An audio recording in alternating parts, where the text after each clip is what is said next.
Bonjour, bienvenue dans cette vidéo comment choisir mon tour. Donc nous allons faire le tour du tour aujourd'hui avec les différentes machines qu'on peut trouver sur le marché, mais aussi bien évidemment dans la gamme de chez Optimachine, ainsi que les accessoires qui peuvent être utilisés avec cette machine.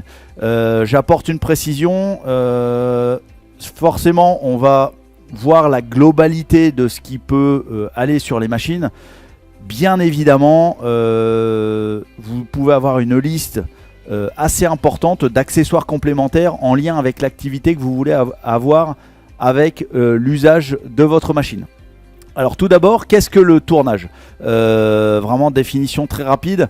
Le tournage, nous avons une pièce qui est en rotation dans une machine et l'outil d'usinage qui est fixe.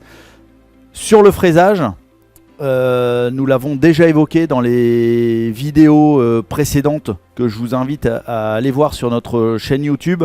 Le fraisage, on avait la pièce qui était fixe sur la table de la machine et l'outil qui travaillait en rotation sur cette pièce. Le tournage chez l'antagoniste, nous avons la pièce qui est en rotation dans un mandrin machine et un outil qui est fixe et qui vient usiner cette pièce en rotation et qui vient en enlever, on est sur de l'enlèvement de matière, le tournage, le fraisage, le perçage, donc on est sur des éléments qui viennent être enlevés de la matière originelle qu'on a placée dans la machine. Donc au niveau déjà des machines, comme vous le voyez à côté de moi, nous avons des machines qui répondent à l'appellation de tours. Donc là en l'occurrence ce sont des tours à métaux. Savoir aussi qu'il existe pour d'autres matières des tours à bois par exemple. Le mode de fonctionnement peut s'avérer être un peu similaire, mais aujourd'hui notre présentation est pour la gamme de tours à métaux. Nous avons ici deux machines donc, qui répondent à l'appellation de tours. À savoir que, comme nous allons le voir dans quelques instants, nous pouvons avoir des machines qui sont de dimensions nettement différentes. Là, nous avons un tour qui est pas dans les plus petits, mais pas loin dans la gamme de chez Optimachine. Nous avons ici un tour qui n'est pas non plus le plus grand tour que nous pouvons vous proposer. Nous avons des tours qui peuvent aller jusqu'à 3 voire 4 mètres d'entrepointe. Donc de dimensions qui peuvent être posées sur la machine. Et également, nous allons avoir des diamètres à prendre en compte pour sélectionner les machines. Et donc, nous pouvons vous proposer jusqu'à des diamètres de prise 800. Donc, au niveau du choix de la machine, comment choisir son tour ? Question relativement simple, mais en même temps très complexe, puisque ça va dépendre de la matière que vous allez usiner, ça va dépendre essentiellement, et on vient de l'évoquer, des dimensions de pièces que vous allez passer sur votre machine. Vous comprenez aisément, rien qu'avec ces deux modèles-là, qui ne sont pas non plus les extrêmes dans notre gamme, je viens de vous le dire, qu'une pièce qui va passer sur ce tour-là va également passer sur ce tour-là. Par contre, l'inverse, vous le comprenez aisément, ça ne fonctionne pas. Donc, nous avons besoin de connaître les dimensions de section ainsi que les longueurs de matériaux que vous allez passer dans les machines, ce qui va déjà donner une idée pour aller sélectionner dans la gamme un dimensionnel au niveau des machines. Les infos importantes à prendre, donc je viens de vous les dire. Le diamètre, qui va permettre en fait en fonction de la taille du mandrin de venir et de ne pas percuter les bancs, de pouvoir ici être serré dans les mors, donc dans les mâchoires du mandrin, mais aussi donc sur la dimension, l'écartement on va dire maximum de la pièce à usiner, donc la sélection de la longueur du banc de la machine. Donc sur ce tour-là, vous avez une dimension admissible qui est de 600 mm en termes de longueur. Vous avez la capacité de prendre un rond de section de 240 mm. Sur une machine comme celle-ci, nous avons une longueur entre pointes. Donc la longueur maximum que nous pouvons avoir entre les deux extrémités du banc de la machine, nous avons la capacité d'aller mettre quasiment 1 mètre de matière pour un diamètre de 420. Comme je vous l'ai évoqué il y a quelques instants, notre gamme permet d'aller jusqu'à un diamètre de 800 sur 3000 ou 4000 d'entrepointe. Donc l'entrepointe, c'est la distance que vous avez entre le mandrin d'attachement et ce qu'on appelle sur cette partie-là, ou qu'on retrouve également sur l'autre tour, qui est ce morceau-là qu'on appelle la contrepointe ou la poupée mobile. Donc voilà déjà en termes de dimension et de première sélection, on va dire, dans le choix de la gamme. Ensuite, vous avez tout ce qui peut être typologie d'usinage que vous allez vouloir réaliser. En fonction des usinages que vous allez utiliser, vous allez avoir la possibilité de choisir entre des modèles avec un système d'entraînement du moteur et donc du mandrin pour mettre en rotation la machine. Vous avez la possibilité d'avoir des moteurs très simples d'utilisation qui sont simplement alors des moteurs à charbon, des moteurs brushless, mais avec un entraînement direct, comme sur les perceuses à colonne, entraînement poulie courroie. Donc ceci s'opère à cet endroit-là de façon très très simple. On vient ouvrir le carter sur le côté et on va retrouver ici un système qui est relativement identique à ce que l'on peut trouver sur les perceuses à colonne. Donc on retrouve des poulies à gorge avec une courroie qu'on vient étager sur différentes positions avec des repères de vitesse qu'on va trouver ici sur la machine pour des plages de vitesse ou des vitesses fixes. Pourquoi je vous parle de plage de vitesse ou de vitesse fixe? On en arrive en fait à une deuxième possibilité sur les machines, c'est-à-dire qu'après avoir sélectionné la typologie de motorisation que vous voulez, mais comme sur une fraiseuse, comme sur une perceuse, comme là en l'occurrence sur un tour ou toute autre machine-outil, un certain nombre de machines sont disponibles en 230 volts, on va dire usuel, le branchement domestique, ou la possibilité de les avoir en 400 volts triphasés. Donc ça réservé un peu plus à un usage professionnel. Une fois que vous avez sélectionné votre voltage pour le raccordement, une question se pose. Est-ce que vous voulez un système vraiment très simple, poulie courroie, donc très grande longévité, robustesse, on est sur quelque chose qui va vraiment durer extrêmement longtemps.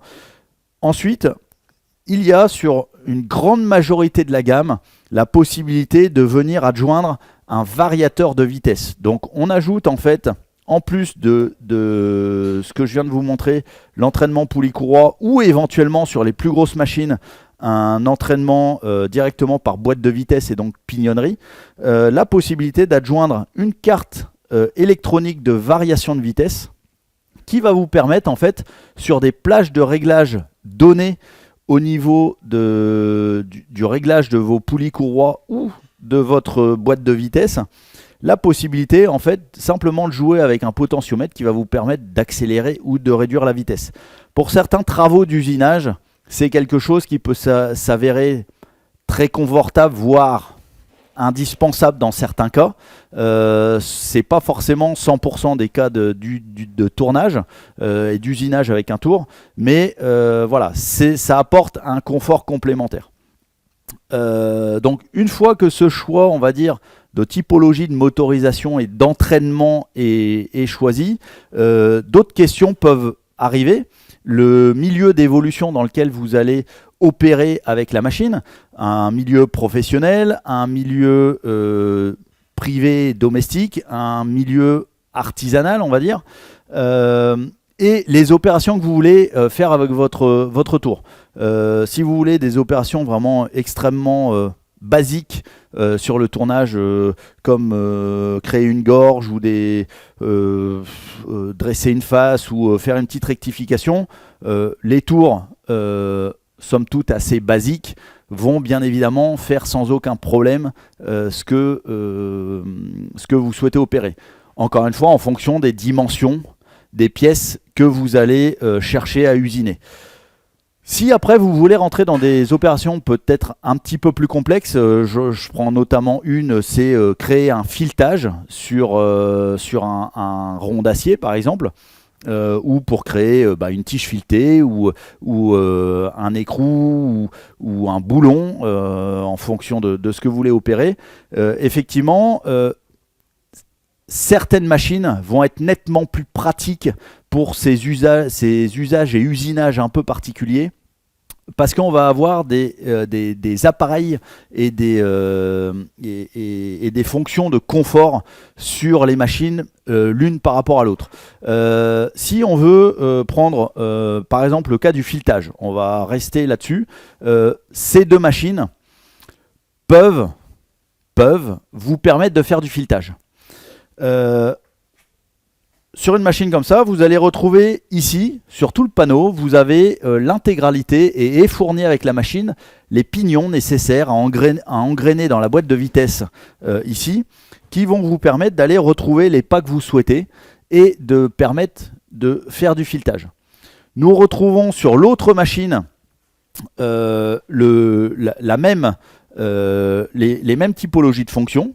Donc nous allons retrouver ici également les typologies de pas sur ces petits tableaux que vous voulez avoir, et ça vous donne les pignons à venir engrainer ici aussi sur la partie de la boîte de vitesse qui s'ouvre comme celle qu'on a ouverte sur l'autre tour. Vous avez des présélections ici à faire sur les tableaux d'avance. Donc jusqu'à là, sur les deux tours, vous allez pouvoir réaliser des filetages sans difficulté. En tout cas, vous pouvez les réaliser. Là où arrive, pour le coup, la difficulté, c'est que sur une machine comme ça, il y a un certain nombre d'opérations à opérer dans un temps extrêmement court pour pouvoir réaliser le filetage, puisqu'en fait, vous n'avez pas de système d'arrêt instantané du mandrin. Vous avez, par contre, sur cette machine-là, vous avez un frein à pied sur le bas de la machine qui vous permet d'arrêter instantanément. Donc vous le voyez ici, je l'actionne, vous voyez la pédale rouge qui vous permet en fait d'arrêter instantanément la rotation du mandrin. L'opération de filetage, je ne vais pas rentrer dans la méthodologie dont elle s'effectue. Là, on rentre vraiment dans un cours d'usinage.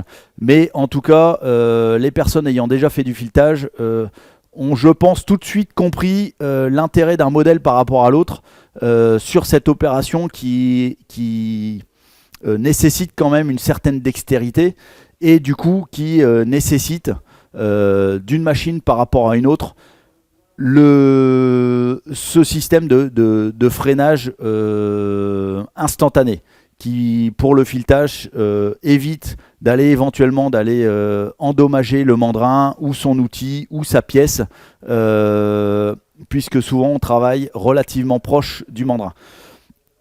Donc voilà par exemple déjà une première idée de quelle typologie de machine par rapport à une autre. Là-dessus, nous sommes là, vous avez les équipes d'OptiMachine qui sont là justement pour vous aiguiller dans le choix des différentes machines à vous proposer, qui vous poseront un certain nombre de questions justement pour savoir ce que vous voulez faire avec ces machines. Vous avez encore une fois la possibilité, comme on l'a évoqué, de faire du tournage sur les deux machines. Par contre, voilà, on vient de prendre un cas très concret. Il y en a d'autres. Par exemple, les typologies de matière que vous allez prendre. Il peut y avoir besoin de systèmes de soutien des matières, ce qu'on va appeler des systèmes de lunettes. Certains tours n'en sont pas dotés d'origine, d'autres tours en sont dotés d'origine. On peut voir ici effectivement la lunette qu'on appelle lunette fixe, qui va permettre ici de prendre la matière et qu'elle soit correctement centrée par rapport au mandrin. Quand on travaille Encore une fois, c'est des techniques d'usinage. Quand on travaille, on appelle éventuellement en l'air. Nous avons ici ce qu'on appelle la lunette fixe, la lunette à suivre, qui est juste en face de l'outil pour tout ce qui peut être matière un peu malléable, ou en tout cas pour avoir une perfection d'usinage, puisqu'elle va aller de façon antagoniste sur l'outil qui va aller usiner. Vous avez du coup ici une des pointes, un des roulements qui est vraiment face à l'outil, ou quasi face à l'outil, qui va lui exercer une contre-force. On peut avoir besoin de systèmes de butée fin de course, qui vont éviter effectivement de venir rentrer en chariotage dans le mandrin. Nous pouvons avoir des systèmes d'origine d'arrosage qui peuvent être directement sur le tour, alors que sur des plus petits modèles, nous n'en avons pas. Des commandes qui vont être effectivement simplifiées, des embrayages, des démarrages machines qui sont nettement plus faciles à mettre en place sur une machine comme ça que sur une machine comme ça. Tout cet environnement va être nécessaire à étudier pour savoir effectivement ce que vous souhaitez faire de votre machine et vous orienter au mieux sur un modèle par rapport à un autre. Des choix aussi de machines montées sur un socle, posées sur un établi, qui vont éventuellement voyager dans des containers pour des ateliers mobiles.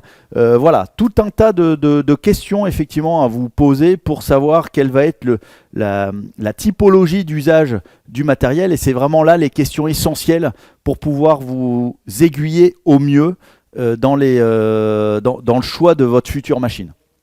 Il y a aussi des notions, bien évidemment, on l'a évoqué, en fonction du lieu d'évolution de la machine.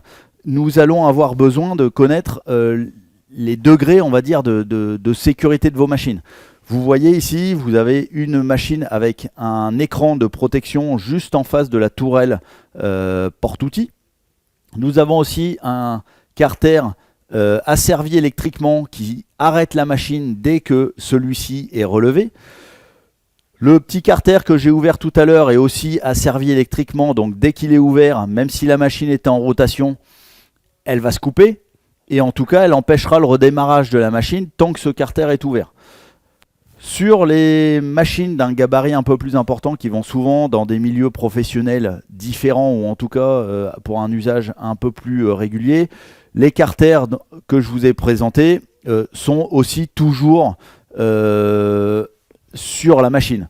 Par contre, vous verrez effectivement aisément que les dimensions et le confort de travail est amélioré, puisqu'on passe de machines sur lesquelles on travaille de manière ponctuelle à un usage souvent un petit peu plus important sur une journée de travail.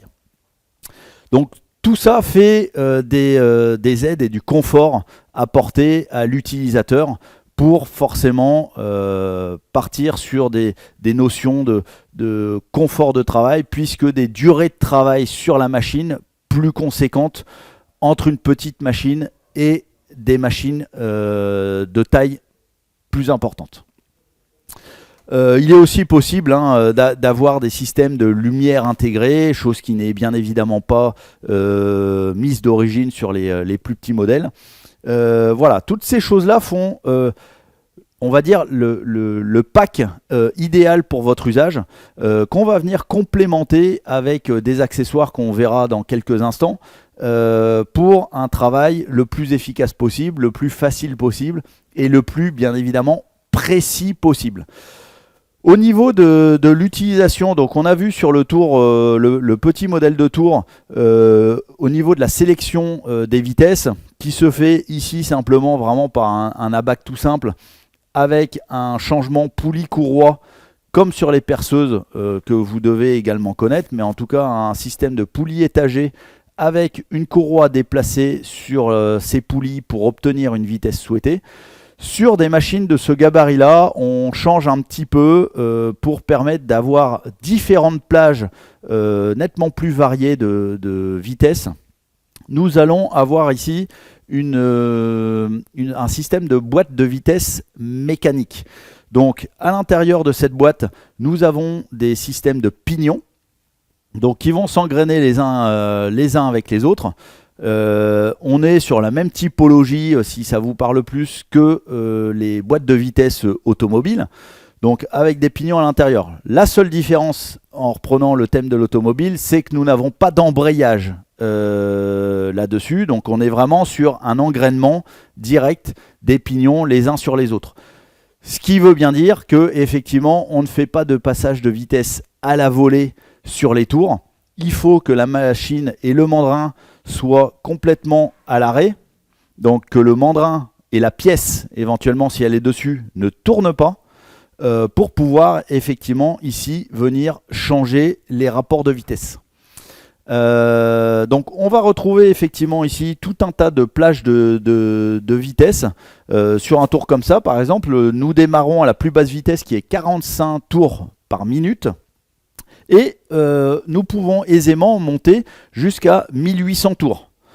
Donc ce qui donne déjà une belle plage par rapport à encore une fois les dimensions et les longueurs de matière que nous pouvons mettre sur une machine comme ça. Donc je vous laisse imaginer si effectivement sur une machine comme ça qui est en capacité de prendre 420 de diamètre sur une longueur de quasiment 1 mètre, on est pour être exact à 950 de course entre pointes.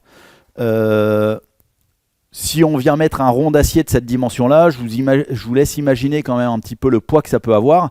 Et donc la nécessité, d'où l'intérêt aujourd'hui d'avoir une boîte de vitesse sur cette machine-là, contrairement à l'entraînement poulie-courroie, où on risque d'avoir une machine en fait qui va simplement patiner, parce qu'elle n'aura pas la force nécessaire pour entraîner la pièce.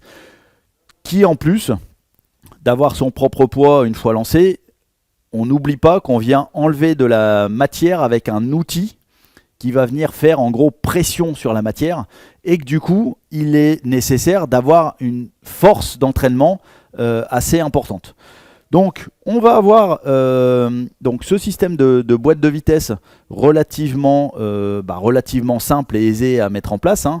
Donc avec les sélections de vitesse que vous souhaitez obtenir en fonction de l'usinage que vous allez faire. Ça, je vous renvoie un petit peu à vos cours d'usinage et de tournage. Et vous allez retrouver ici aussi tout ce qui va être nécessaire à la boîte d'avance pour effectivement permettre à cette partie-là, donc qui est le chariot, donc de venir se déplacer pour travailler sur la pièce que nous avons positionnée ici dans la machine. Vous avez différentes fonctionnalités ici, effectivement, où vous allez pouvoir avoir des avances plus ou moins rapides, travailler aussi sur l'avance automatique, puisque l'idéal pour avoir un très bon usinage, c'est d'avoir une avance automatique des déplacements. Comme on peut aussi retrouver sur une fraiseuse au niveau de la table, où nous avons des usinages beaucoup plus précis si la table avance de façon linéaire plutôt qu'avec un mouvement, on va dire, mécaniquement humain, où effectivement on peut avoir éventuellement des saccades.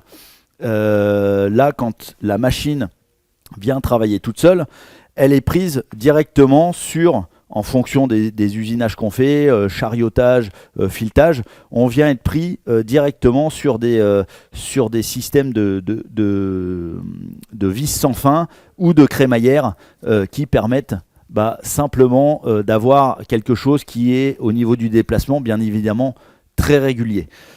Donc au niveau encore une fois du choix de votre machine, elle dépend énormément des dimensions, je le répète, des matières brutes que vous allez mettre à l'intérieur et de la typologie d'usinage que vous voulez faire. Donc sur un tour, petit ou grand, vous avez 3 déplacements en gros. Vous avez ce chariot, là ici, donc vraiment tout l'ensemble, qui va se déplacer sur la longueur du banc. Donc le banc, c'est cette partie-ci qui va d'un bout à l'autre de la machine.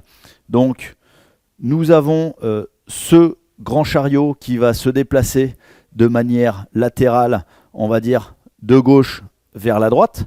Nous avons un plus petit chariot qui se trouve ici sur le dessus, donc qui va permettre on va dire une translation de face vers le fond de la machine. Donc un mouvement qui est perpendiculaire au mouvement précédent. Et pour affiner la précision de l'arrivée de l'outil sur la pièce et l'endroit à usiner, nous avons ce qu'on appelle le petit chariot, qui est vraiment cette platine juste ici, et qui est manipulé par ce petit volant et qui va se déplacer de façon très très fine.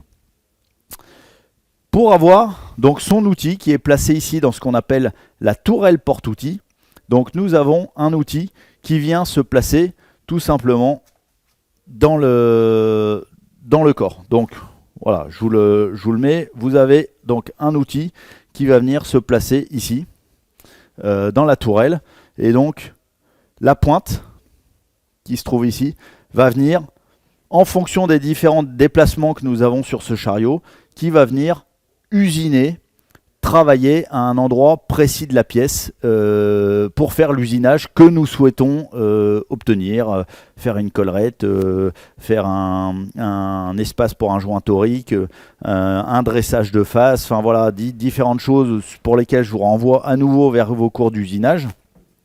Et voilà. Donc, au niveau de ces tourelles, vous allez retrouver le fonctionnement, on va dire, des tourelles, en tout cas leur usage équivalent sur une machine, on va dire intermédiaire comme ça, sur les gros modèles et également sur les petits modèles. La particularité, encore une fois, et là on en revient aussi encore une fois au choix des machines, et peut-être que du matériel qui fonctionnerait sur cette machine-là, pour les phénomènes d'automatisme au niveau des usinages, vous allez peut-être préférer avoir une machine comme celle-ci.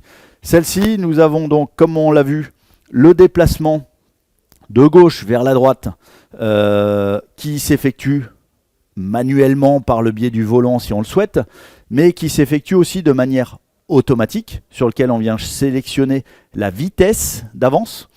Nous avons aussi la possibilité d'avoir ce mouvement, comme on l'a vu, transversal vers le fond de la machine ou vers l'avant de la machine, qui se fait via aussi un volant de manière manuelle, mais qui peut se faire également de manière automatique. Seul le déplacement du petit chariot sur le dessus, si on a besoin de faire un réglage fin ou de finaliser le réglage, se fera manuellement. Sur une machine comme ça, et attention, pas sur tous les modèles de petites machines, certains petits gabarits n'ont pas déjà le système de translation de gauche vers la droite automatique. Sur cette machine-là, nous allons l'avoir. Par contre, le mouvement de translation de l'avant vers le fond de la machine se fait forcément de manière manuelle. Idem pour le petit chariot, mais voilà, déjà ce mouvement de translation sur une machine comme celle-ci n'est déjà plus automatique comme sur la machine précédente. Donc encore une fois, en fonction de vos usinages, vous allez avoir peut-être besoin de passer sur un gabarit un peu plus important, parce qu'elle va vous proposer ces possibilités de confort de travail, ou en tout cas de précision de travail de l'une par rapport à l'autre. Après, comme nous l'avons évoqué, certains usinages, parce que certaines matières ou certaines finesses d'usinage vont nécessiter d'avoir l'arrosage. Sur certains gabarits de machines, par exemple comme celle-ci, vous avez déjà un système d'arrosage qui est intégré aux machines. Donc avec un système de bac de lubrification et de récupérateur de lubrifiant qui se trouve ici dans le socle de la machine.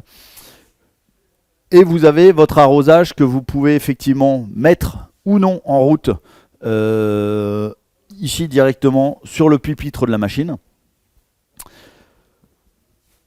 Bien évidemment, sur un tour comme ça, vous l'avez compris, nous n'avons pas de bus d'arrosage d'office.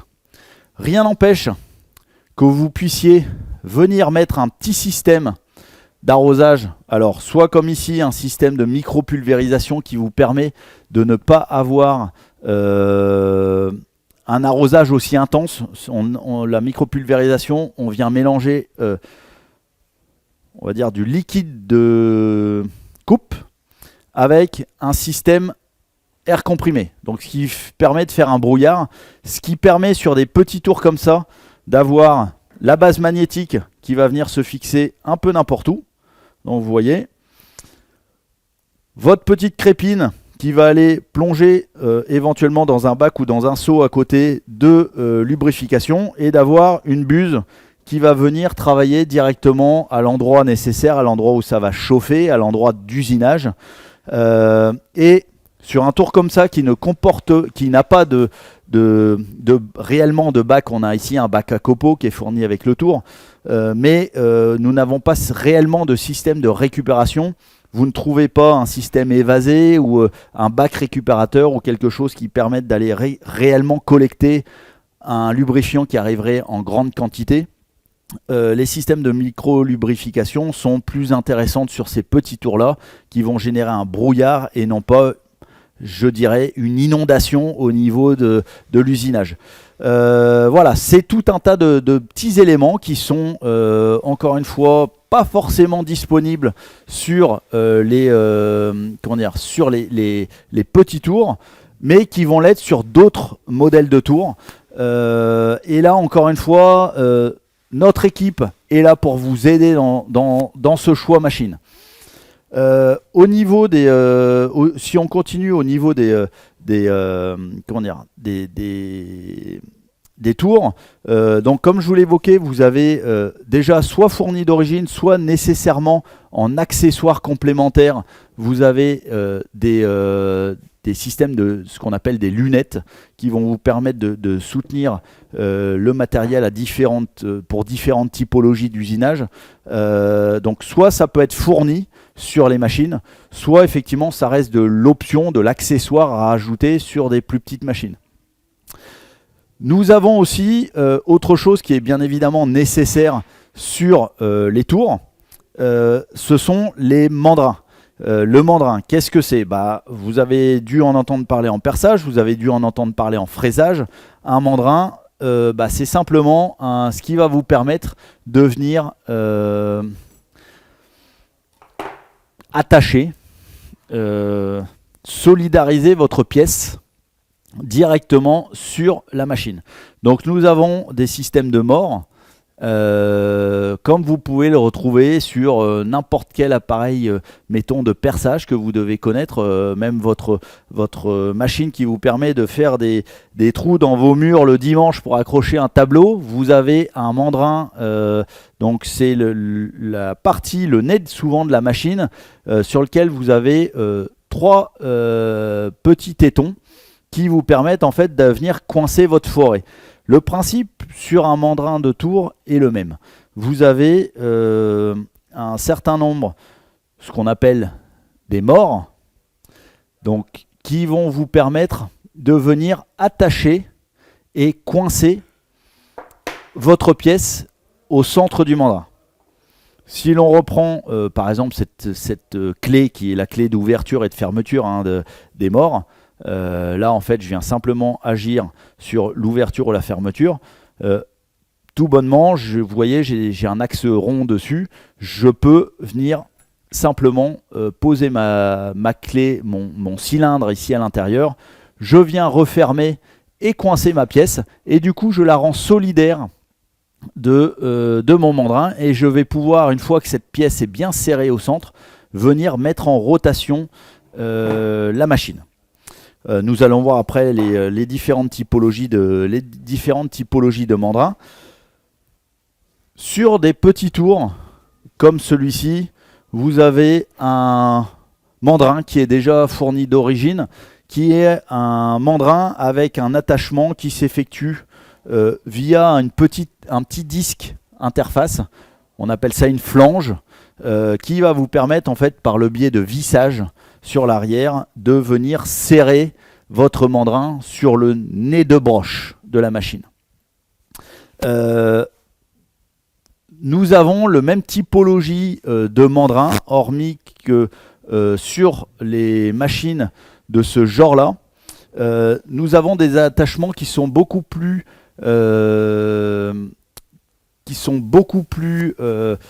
conventionnés, puisque là on est sur des attachements qu'on appelle camlock. Donc en fait votre mandrin va venir ici, lui avec 3 doigts qui sont sur l'arrière du mandrin, venir se fixer dans les trous. Alors je vous dis 3 doigts, mais en fonction des modèles et des diamètres, ça peut être plusieurs doigts d'attachement en fait sur l'arrière. Mais après, d'un système simplement quart de tour, on vient serrer le mandrin ici sur les différents trous sur l'extérieur. Également fourni, en tout cas chez Optimachine, fourni systématiquement avec votre machine, vous avez un mandrin 3 morts. Donc c'est avec 3 doigts de serrage de votre matière. Et bien évidemment également chez Optimachine, fourni avec votre machine et votre mandrin, un système de mort pour une prise à l'extérieur de votre pièce, ou des morts inversés qui vous permettent de prendre vos pièces éventuellement quand on est sur des pièces qui peuvent être creuses, des morts qui vont agir à l'inverse et qui vont vous permettre de prendre votre pièce par l'intérieur.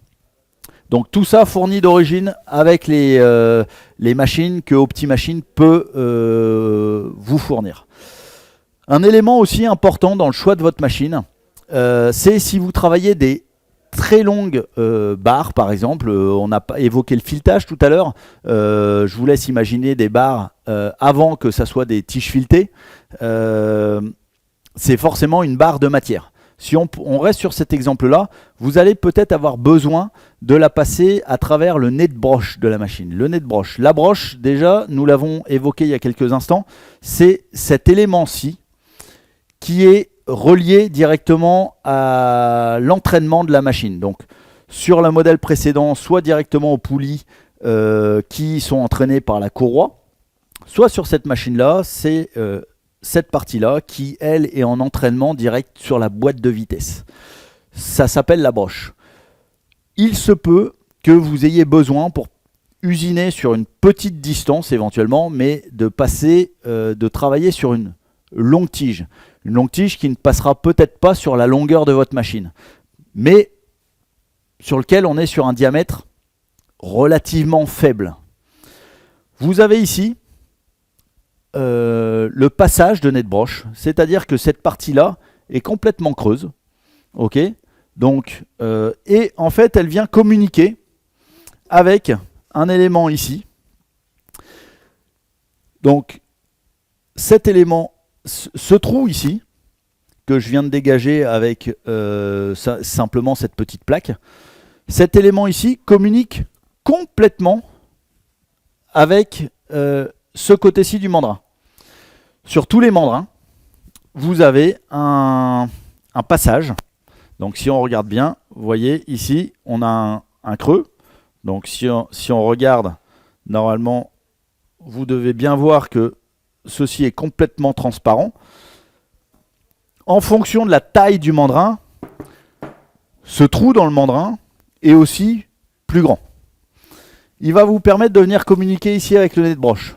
Ce qui fait que, en gros, à partir de la trappe qui se situe ici, donc avec vos longueurs de tige éventuellement qui rentreraient par ici dans la machine, permettrait de ressortir ici à travers le mandrin et de venir être usiné en bout, ou en tout cas sur une distance comme on l'a vu en fonction de la longueur du tour, mais qui vous permettrait éventuellement d'avoir des pièces qui pourraient éventuellement même faire 4, 5, 6 mètres de longueur, et du coup vous permettre de faire vos usinages. Donc cet axe-là, ce diamètre-là peut être aussi ce qu'on appelle le passage de nez de broche, peut aussi être une information importante pour votre usinage futur, sur lequel il peut influer effectivement sur la dimension de machine à choisir, puisque vous comprendrez aisément que entre une petite machine comme nous avons avec nous aujourd'hui et cette machine-ci,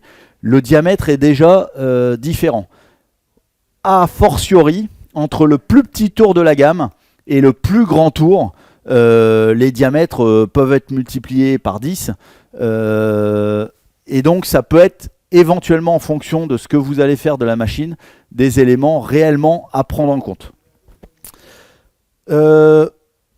Voilà au niveau on va dire, du fonctionnement, on va dire un peu général des machines, et surtout dans la thématique de notre vidéo, comment choisir un tour. Donc vous l'avez compris, je le redis encore une dernière fois, on est vraiment sur des éléments que vous avez pour sélectionner cette machine. Nous avons besoin des diamètres maxi que vous pourriez être amené à usiner, les longueurs maximum que vous pourriez être amené à usiner, et également quelle fonctionnalité vous souhaitez trouver sur votre tour. Des usinages simples, du filetage, d'autres typologies d'usinage sont nécessaires pour pouvoir vous aiguiller et comprendre ce que vous souhaitez faire avec votre machine. Pour ça, comme d'habitude, vous avez nos techniciens qui sont disponibles au 03 20 03 69 17 ou directement sur notre boîte mail contact@optimachine.com. Vous pouvez également trouver un certain nombre de réponses et de produits sur notre site internet www.optimachine.com. Donc voilà pour la partie, on va dire, machine. On pourrait encore en évoquer pendant un grand nombre de minutes, voire peut-être plus longtemps.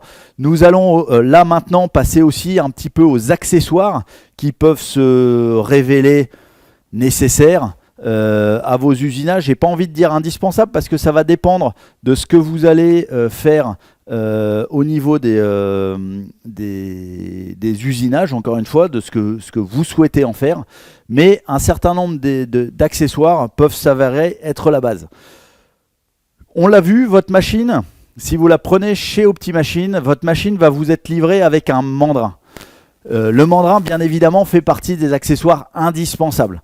Pas de mandrin, pas de serrage de pièces, impossible d'usiner quoi que ce soit. J'y mets un petit bémol, vous allez comprendre juste après. Mais en tout cas, un mandrin est nécessaire pour l'utilisation d'un tour.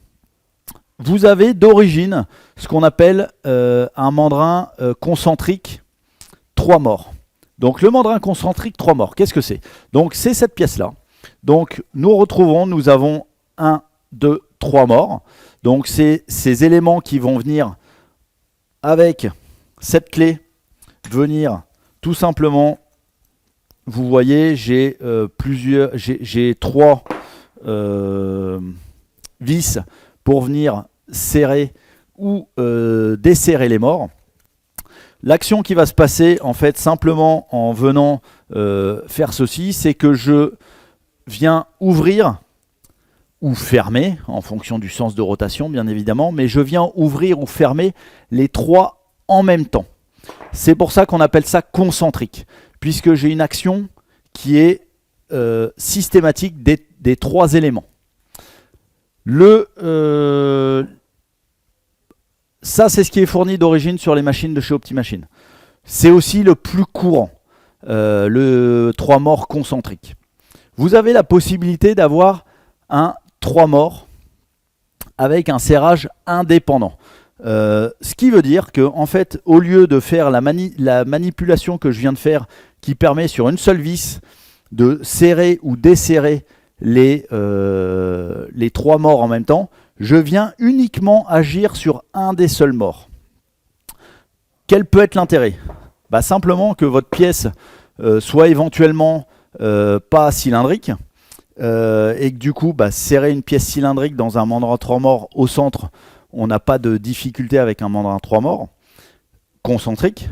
Par contre, si on veut travailler de façon excentrée par rapport à l'axe, c'est éventuellement faisable avec un mandrin 3 morts à serrage indépendant, puisqu'on va pouvoir jouer sur la fermeture de chaque mort de façon indépendante et du coup pouvoir positionner sa pièce exactement là où on le souhaite. Donc si la pièce doit être décentrée de l'axe pour travailler encore une fois différents types d'usinage, vous allez pouvoir le faire, mais uniquement avec un mandrin à serrage indépendant. nous avons vu, donc nous avons un 3 morts. Le 3 morts, encore une fois, je vous l'ai dit tout à l'heure, vous avez en gros 6 jeux de...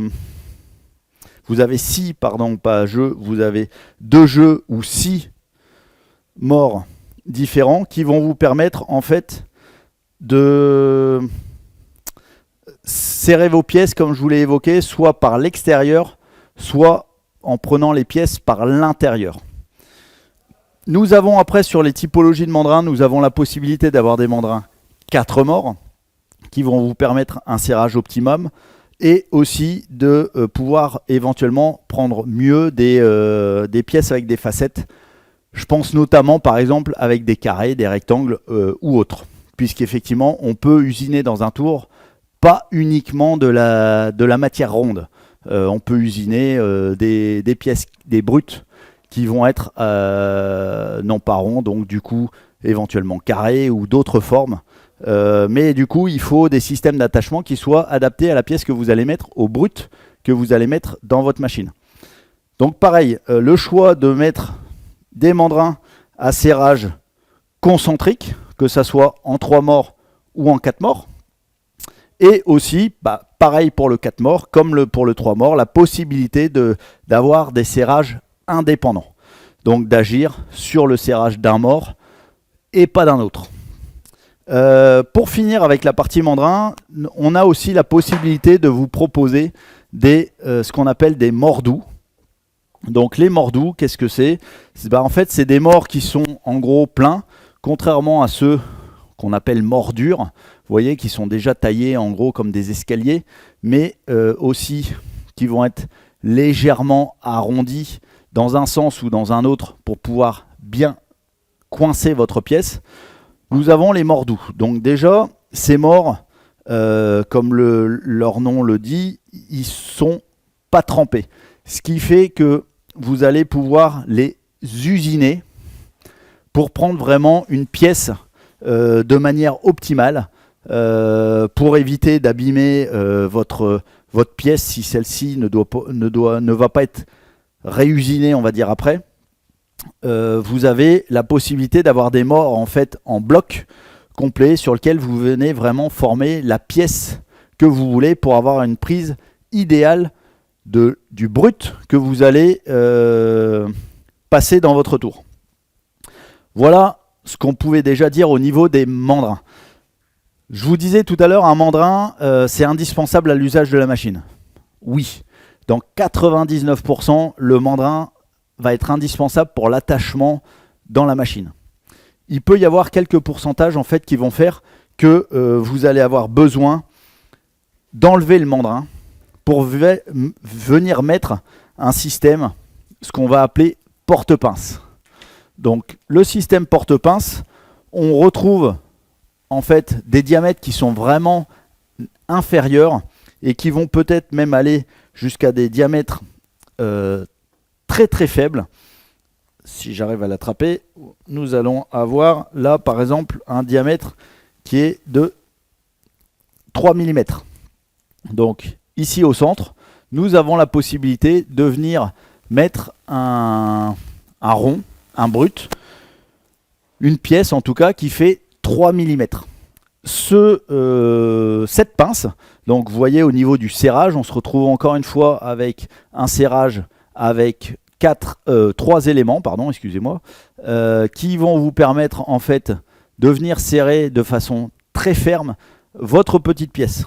Un mandrin, comme nous l'avons vu juste avant, ne va pas vous permettre de fermer les mâchoires suffisamment et de venir tenir fermement une pièce de 3 mm de diamètre.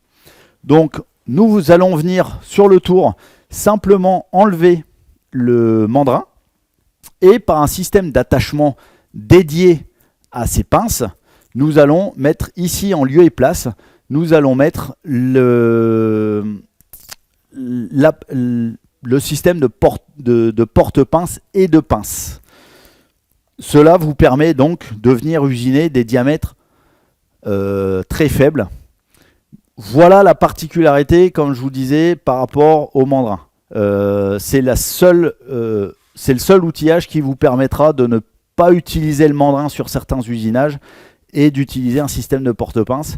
Donc tout à l'heure, je vous disais, un mandrin est indispensable. Oui, seulement si vous n'utilisez pas un système porte-pince. Donc voilà pour la partie, on va dire, attachement de la matière sur la machine. La partie des mandrins. Donc encore une fois, à sélectionner. Nos conseillers techniciens vont pouvoir vous aider aussi sur le choix de ces mandrins et vous proposer aussi toute une collection de mandrins adaptés à votre usinage.